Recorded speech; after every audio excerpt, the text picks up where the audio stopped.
When I told my new friend and director of ATIP, Lou Elizondo, I was visiting Skinwalker Ranch, he told me to pray and humble myself. I soon found out why. Welcome to Homestead 2. Thank you. This is the site of so many things. The energy in here feels interesting. Well, it was interesting. We had Post Malone, and he had a whole security detail with him. We're talking armed to the teeth. They ended up having an experience. They ended up seeing a spectral image dart through and up through the roof. One of the most serious illnesses brought on by the ranch was on October 14th, 2016. Touring the property was a group of 11 people, including a prominent doctor and his security detail, which included a 6'4" former Hell's Angel member named George. I went to the top of the mesa to get a nice panorama, and the phone started glitching. Whoa. Yeah. You've never seen your phone, have you? Yeah. Never.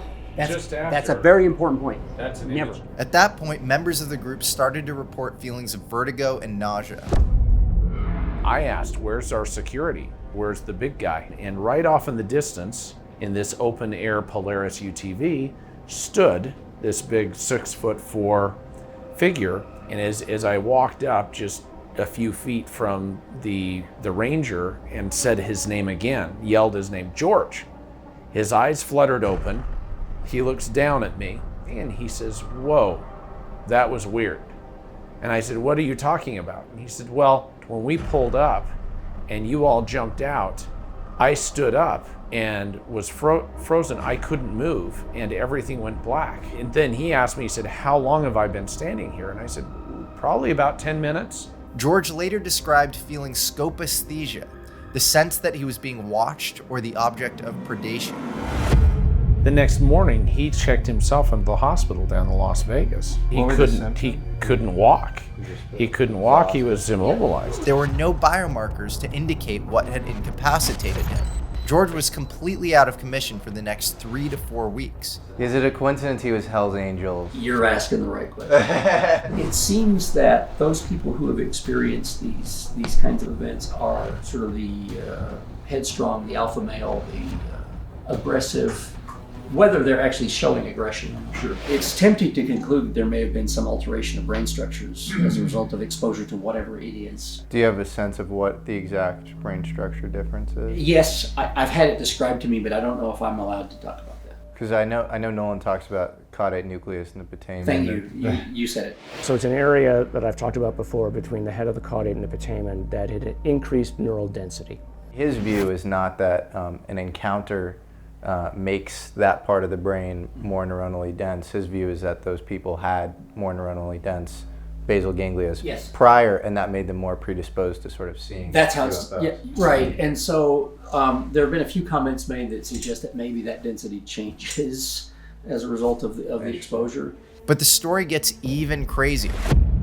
That day, everyone's cell phone batteries went from 80% to 0. The group interrupted their tour to let their phones recharge. It was on the drive back to retrieve their phones that they saw something in the sky. All of a sudden, the other security professional shouts, stop the vehicle. Stop the vehicle. And I'm driving, and I ask, well, what's going on? And he's pointing up ahead, and I look to exactly where he's pointing, straight ahead of us above the mesa, and there is literally a silver grayish disc-like object about 100 feet above the mesa, just sitting there suspended in the air. And all of a sudden that object changed position, probably moved, 50 feet to the left in the blink of an eye. And then a few seconds later, it was reduced to a dot. It was like a bullet darting off in the distance and was gone. That experience changed my entire worldview. My paradigm shifted. I think Richard Feynman had like a speech about why UFOs are bogus, and it's like all of the things observed on this property. It's like blue orbs, metallic crafts, the humming sound. Like it's like all this stuff, and it's because it's hard to create a theory out of it. The phone thing feels key. If you can recreate that somehow in a lab. I love where you see, you should have been doing this job instead of me. No, definitely not. So what I'm going to show you may offer an explanation for some of what we've been seeing on the property. It's a very large neodymium magnet. And so what I'm seeing is that when I go through a certain point, and I'll get the effect. and I'm getting exactly the effect that I saw on top of the mesa. In fact, you can just picture it. You know, there's a big divergent field at the corner. So maybe that surrounds the UFO. Well, baby steps. You know, I do baby steps, but yes, I see where you're going. Well, it would make sense if you, because everybody talks about anti-gravity, Uh-huh. but if you were to really try to defeat gravity, you would probably do it with EM. Well, we do know that people have been working on things like an EM drive for quite some time, and it's very interesting stuff. Maybe it's a magnetic field around the craft that senses the magnetic field of the Earth and then uses that as GPS. Like Lockheed has like a quantum magnetometer that they use as GPS. So why couldn't a UFO do that? I don't believe that the study of UFO activity from fast walkers that are being tracked by our systems to even programs dealing with remote viewing, I don't believe that any of that has either gone dark or ceased. I think it has only been shifted into the private sector, into these special access programs. Certainly aerospace corporations have knowledge in the UAP area that specifically are sequestered against FOIA. Oh, because of proprietary I appreciate labels, which the whole thing was set up to be that way on purpose. I liken it to a big puzzle. If you were to lay a puzzle out on a table and you were to divvy pieces, corners of that puzzle out, and then these highly territorial factions that are in silos are created, and they're all vying for budget dollars for both legit conventional projects and others.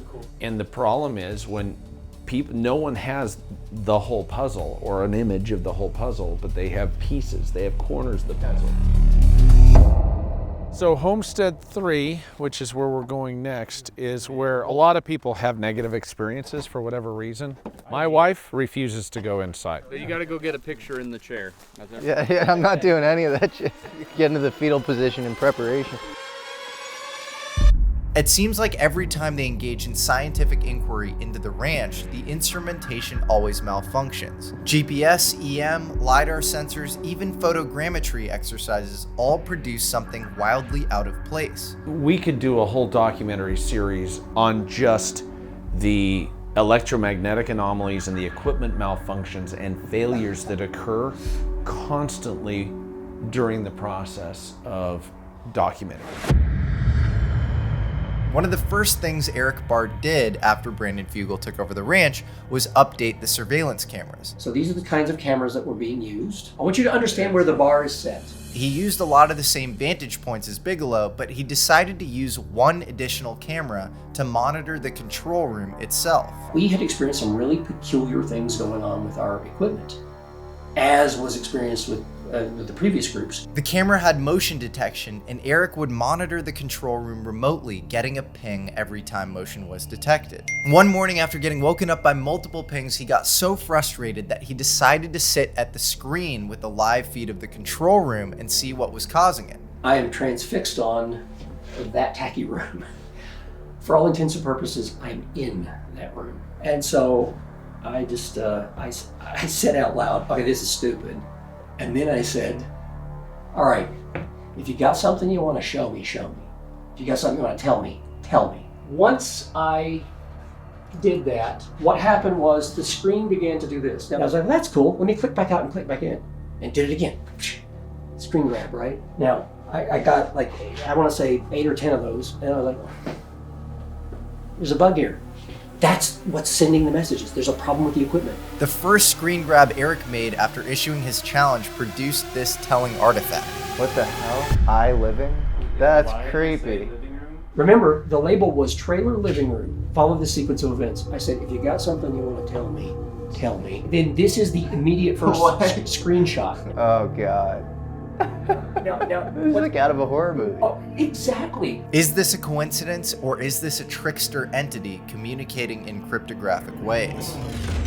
It really feels like the group at Skinwalker Ranch is dealing with a conscious entity that shows itself when it wants to be seen. It's almost like the God of the Old Testament that's weakly entangled with reality, speaking through signs, prophets, and cryptographic messages. Do these entities have our best interest at heart? Do they mean us harm? Or do they just incidentally come into contact with us? Has alien technology and metamaterials mustered the energy necessary to warp space-time? Does this ability to warp space-time create an electromagnetic fallout that affects visitors of Skinwalker Ranch? I can't deny that which I have seen with my own eyes. And you couple with that other witnesses electromagnetic anomalies that occur simultaneous with so many of these events, and it's undeniable. It's not a question of belief.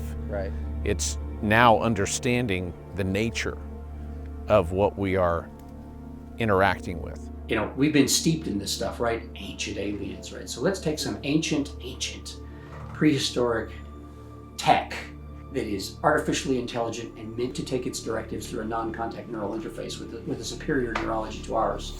And it's pinging us and it's recognizing what look kind of like handshaking and we almost get there, and then some random stuff in our head manifests as this nonsense that's called Skinwalker Ranch phenomenology. This episode begets so many fundamental questions. Are certain people with more neuronally dense basal ganglias more likely to witness paranormal activity on the ranch? How are people biologically affected after they make contact on the ranch? In Skinwalkers at the Pentagon, Colm Kelleher, George Knapp, and James Lukatsky report hitchhiker effects among many of the scientists that studied at Skinwalker Ranch. In fact, the phenomenon often followed these people home. Was this interdimensional portal at Skinwalker Ranch created by the Navajo? Was it created by the Buffalo Soldiers? Was it created by the government and its recent studies? Leave a comment and tell me what you think. I will say, as far as my personal experience goes, I saw a tri-field meter go out. It had full battery. It's flashing, it's now dead. I did smell sulfur, which is supposedly a common thing on the ranch. It was enough where I was like, this is... Yeah, now it's gone, right?